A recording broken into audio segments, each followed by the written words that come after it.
มาเห็นดินแดนถิ่นแขวงเวียงจันทร์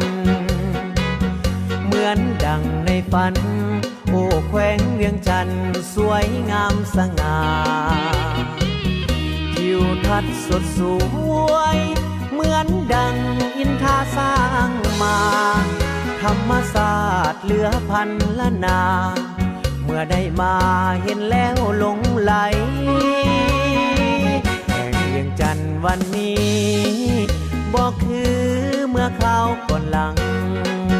เดี๋ยวนี้ก็เติมเสริมสร้างถนนหนทางมีขัวกว้างใหญ่สร้างเทศบาลสร้างตัวเมืองตามความมุ่งหมายวันรอคอยนั้นสมดังใจที่ปวงสนใดรอคอยมานานแขวงเวียงจันทร์วันนี้แสนงามวิไลสุดที่หุ่งเมืองสดใสหาถิ่นแดนใดสมเทียบเปรียบปานอาคารหลังใหม่สูงใหญ่สวยเด่นตระการปวงประสามีความสุขสันต์มีความสื่นบานต้อนรับวันนี้โอ้แขวงเวียงจันทร์เดี๋ยวนี้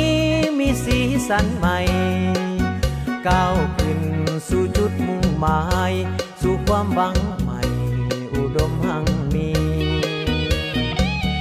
สร้างความเข้มแข็งความฮักแพงโอบเอื้ออารีนี่คืออุดมการณ์ที่ดีเพิ่มมิตรไมตรีเข้าสู่แขวงเวียงจันทร์